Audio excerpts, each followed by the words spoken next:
دوستان عزیز، ما هر هفته فایلایی رو در خصوص آموزش زبان انگلیسی و نکات مربوط به اون در اختیار شما میذاریم.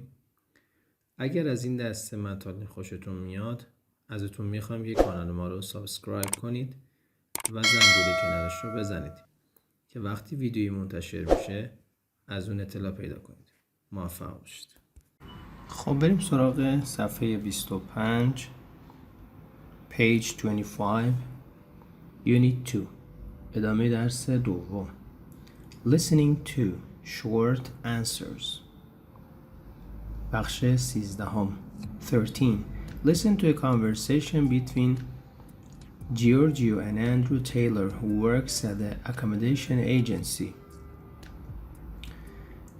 What do they discuss? Circle yes or no. خب میگه گوش بدید به مکالمه‌ای که بین جیورجیو و اندرو تیلر هست. اندرو تیلر کسیه که کار میکنه در اون آژانسی که برای بچه ها جا و مکان پیدا میکنن. ببینید چه چیزهایی رو بحث میکنن. اون چیزی رو که اگر بحث میکنن شما در موردش شنیدید yes و اون چیزی رو که بحث نکردن no انتخاب میکنید. خب بازم یک تمرین بسیار عالی برای آزمون آیلتس در قالب لیسنینگ که باید جواب کوتاه بدید. بریم سراغ لیسنینگ. من لیسنینگ رو براتون میخونم، شما با دقت گوش بدید. اندرو تلفن رو برمیداره، میگه Good afternoon, Prime Location Agency, Andrew Taylor speaking. Can I first check your student status? Giorgio جواب میده Hello, yes of course. My name is Giorgio Rossi and I will soon be a student at Brickback University. I'm calling today to discuss where to live when I come to the UK to study at the university. اندرو پاسخ میده Oh, hello Giorgio. Thank you for your call. I have some questions for you. I hope that you don't mind. Can you speak English? Giorgio میگه Yes, but apologize if I make any mistakes. اندرو میگه Don't worry. So, what do you want to study? Giorgio میگه I'm not sure exactly, but something with engineering. دوباره اندرو میگه First of all, where do you want to live? In a room on a campus? Or in private accommodation? Giorgio میگه I'm not sure. Can you give me some advice? اندرو میگه Of course. Well, tell me a little about your personality and your preferences. Are you a sociable person? Giorgio میگه Oh yes, I'm definitely sociable. I live with my parents at the moment. We have a big family and there are always lots of visitors. اندرو میگه Okay, that's great. Do you also like to sometimes have a quiet room to study in private? Giorgio میگه Well, it depends on how I feel. I sometimes like to be sociable and other times I prefer to study alone. Can I ask where exactly the accommodation is? اندرو پاسخ میده Well, if you live in a room on campus, it is very convenient for your studies as you actually live in a building in the university. However, it's also noisy. There are hundreds of other students who also live there and they often make lots of noise. But if you live in a private accommodation, you have a quiet life in a different part of the city with maybe one or two other students who are your housemates. Although it often takes a long time to travel to university. What do you think? Giorgio میگه It's a difficult decision. I want to make lots of new friends, but I also know that I need to work hard and study. اندرو میگه Okay, one final question.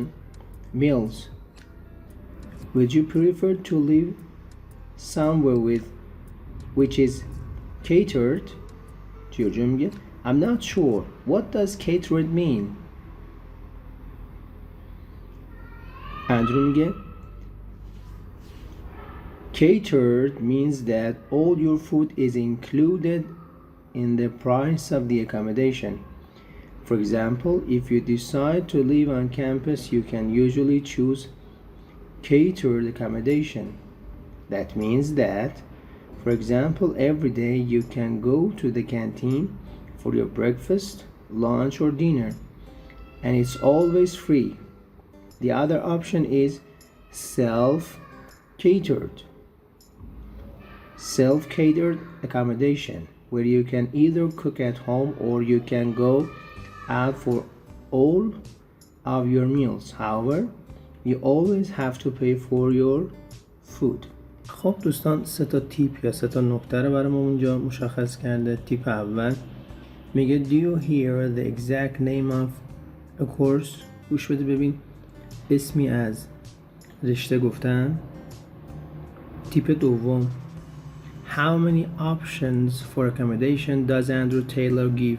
چند تا حق انتخاب این آقای تیلر به جورجیو میده. و نکته سوم که باید دقت کنید Does Andrew Taylor mention a number؟ آیا در مورد تعداد و این داستان ها هم بهش نکاتی رو گفت یا خیر؟ خب بریم سراغ سوال اول. میگه که The course Giorgio wants to study at the university. آیا راجع به اون رشته‌ای که میخواد توی دانشگاه صحبت بکنه چیزی مطرح شد؟ جواب No. چرا؟ چون که گفت I'm not sure. مطمئن نیستم. یه چیزی که ربط داشته باشه به مهندسی. سوال دوم His study habits. در مورد عادتهای مطالعهش گفت چطور درس میخونی؟ که باید پاسخ داد بسته به احساسم داره. پس در راجع به این صحبت کردن. شماره 3 The number of other students that also live there. تعداد دانشجویانی که به اصطلاح اونجا زندگی میکنن. بله راجع به اینم صحبت شد. شماره 4 Number 4 Two types of accommodation. دو نوع از اتاق‌ها یا جاهایی که میتونن زندگی کنن. بله در کمپس بود، در درون دانشگاه، و همچنین پرایویت بود که خارج از دانشگاه. راجع به این هم صحبت شد. شماره 5 The teachers and lecturers at the university. راجع به معلم ها و درس ها در دانشگاه صحبت نشد. شماره 6 Number 6 Where the accommodation is. در مورد محلش یا جایی که به اصطلاح اون اتاقاشون هست که گفت بله توی دانشگاه داریم که نزدیک به دانشگاه است، یعنی تو محل کمپس هست، و همچنین جایی داریم که دور از دانشگاه است. پس این هم yes. Number 7 شماره 7 Georgia's travel option for home to university.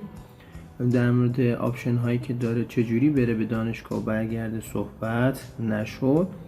و Number 8 شماره 8 The different types of food you can eat there. در مورد انواع غذا هم صحبت نشد. خب بریم سراغ بخش 14 Reading, Dialogue Building and Matching. چی میگه؟ Read the sentences from Giorgio and Andrew Taylor's conversation and choose the best answer A, B or C. اینم یک به اصطلاح تمرین بسیار عالی و فوق‌العاده است.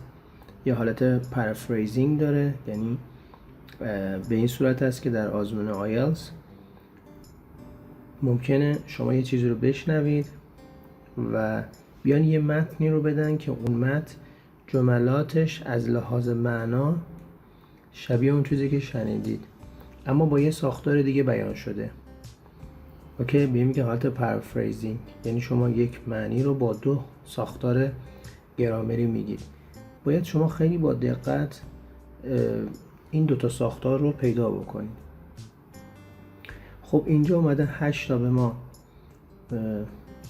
جمله داده، بعد پایین هم 8 مورد داده که این 8 مورد 3 گزینه دارن هر کدوم که شما بهترین گزینه رو انتخاب میکنید. خب حالا اولی رو انجام میدیم. Number 1. Good morning, good afternoon, Prime Location Agency, Andrew Taylor speaking. میایم قسمت پایین. شماره 1. A. Can I check your student status? B.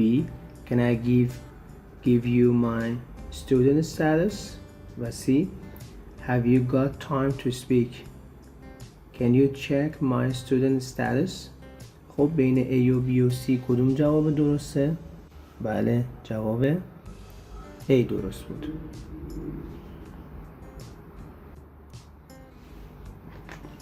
Oh, hello Giorgio. Thank you for your call. I have some questions for you. سلام کرده و تشکر کرده از اینکه جیورجیو تماس گرفته و گفته چند تا سوال دارم. بریم ببینیم کدوم یکی از این گزینه ها جواب ما خواهد بود. شماره 2 رو میبینیم. A گفته I hope that you don't mind. قسمت B گفته I hope that you mind.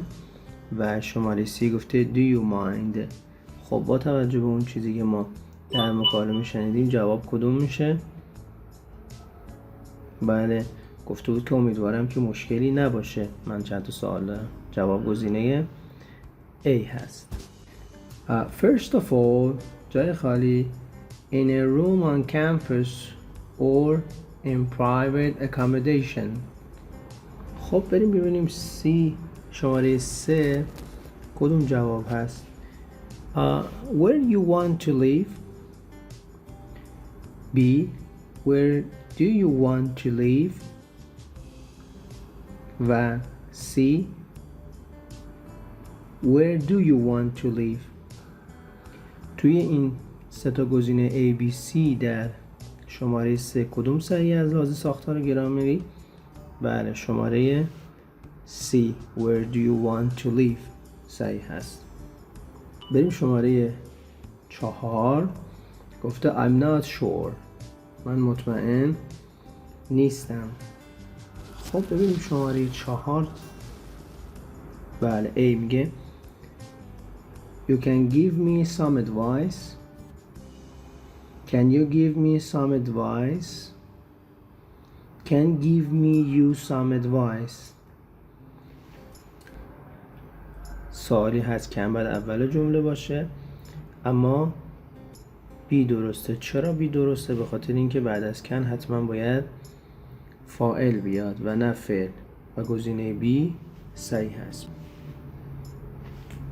Well, tell me a little about your personality and your preferences. میگه خب یه مقدار در مورد شخصیتت و اون چیزایی که ترجیح میدی بگو. بریم ببینیم شماره 5 گزینه‌هاش چیا هستن. A. Are you a sociable person? B.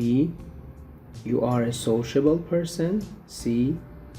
Do you be a sociable person? بازم از لحاظ گرامری باید دقت کنید. جواب گزینه A هست. چرا A هست؟ به خاطر اینکه sociable person شما با دو نباید سوالی کنید که با R باید سوالی کنید. مثل are you okay؟ اینم are you a sociable person؟ شماره 6. Okay, that's great. جای خالی sometimes have a quiet room where you can study in private. بریم سراغ گزینه ها. بله اینجا هستش. Do you also like to? B. You also like to? C. Do you also like? خب چون سوالیه باید دقت کنیم که بله با دو سوالی شده، اما چرا گزینه C درست نیست و گزینه A درست هست؟ به خاطر اینکه بعد از like to اومده. If you live in private accommodation, you have a quiet life with maybe 1 or 2 other students who are your housemates, although it takes a long time to travel to university. خب ببینیم. What do you think? B. What you do think. C. What do you think. خب کاملا مشخصه که از لحاظ گرامری گزینه C صحیح هست. و اما شماره 8 میگه که number 8. Okay, one final question. Would you prefer catered accommodation? میگه که I'm not sure. 8A. What is catered mean? B. What does catered mean? و C. What names catered. خب مشخصه که گزینه B صحیح از لحاظ باز هم گرامری. Unit 2 page 26 part 16 درس دوم صفحه 26 بخش 16 Read the rest of the conversation between Giorgio and Andrew Taylor. بخونید ادامه مکالمه رو بین جیورجیو و اندرو تیلر. Complete the conversation with the correct sentences A through H. و مکالمه رو با این جملاتی که بهتون داده A تا H کامل کنید. و there is one example. یه دونه مثال داده. خب هرچی جلوتر میریم این سوالایی که به ما داره میده، تنوع سوالات داره شما رو با آزمون آیلتس بیشتر آشنا میکنه. خب مثال شماره 1 رو که به عنوان مثال انجام داده با هم میریم جلو. اندرو میگه که Do you have another question you want to ask me? سوالی داری از من بپرسی؟ جورجیو میگه جواب رو مثال گفته دی هست. Yes. Is the Wi-Fi connection better on campus or in the private house? وایفا کدوم بهتره؟ توی کمپس یا توی خونه های خصوصی؟ خب جواب گزینه دی هست. خب بریم شماره 2. اندرو میگه I think the house has super fast broadband. The Wi-Fi is sometimes very busy and slow on campus. خب جیورجیو چی باید جواب بده؟ ببینیم. عرض شود که جمله جواب یکم فکر کنید. بله جواب میشه که جی. جواب میشه جی. جی چی گفته؟ Oh, that's a good idea. Oh, that's a good idea. پس جواب شماره 2 میشه جی. شماره 3 جیورجیو شماره 3 اندرو میپرسه You also have a TV in the private room so you can connect your computer and play games on the TV. ببینیم جیورجیو چی میگه در مورد این مطلبی که اندرو گفته که میگه شما توی اتاق خصوصی تلویزیون دارید و میتونید بهش وصل بشید، بازی کنید، گیماتون رو، بازی کامپیوتریتون رو و گیماتون رو از طریق تلویزیون بازی کنید. ببینید جیورجیو چی باید پاسخ بده؟ دقت کنید، یکم فکر کنید. بله جواب 3 میشه A. Oh great. Do the rooms on campus also have TV? آیا اتاقایی که توی محیط دانشگاهی هستن، توی کمپس هستن، هم تلویزیون دارن؟ اندرو جواب میده No, but you or your roommate can bring one. ندارن. تو یا هم اتاقیت میتونید یه دونه با خودتون بیارید. خب ببینید جیورجیو چی میگه تو این قسمت. شماره 4 جوابش میشه، دقت کنید، میشه B.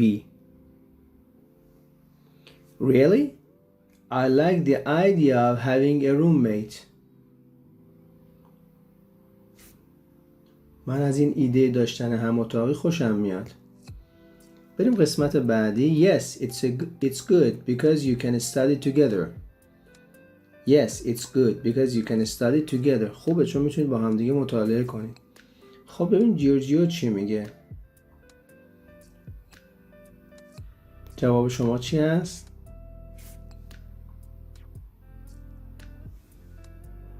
تو گزینه‌هایی که باقی مونده جواب بله ای هست. Yes, but I prefer to study alone. اما ترجیح میدم که تنهایی درس بخونم. I don't know what to choose. نمیدونم چه چیزی رو انتخاب کنم. پس جواب شماره 5 میشه ای.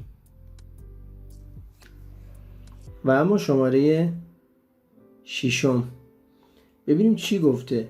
Would you like to discuss everything with your parents? میخوای راجع به این مواردی که گفتیم با پدر مادرت هم صحبت کنی؟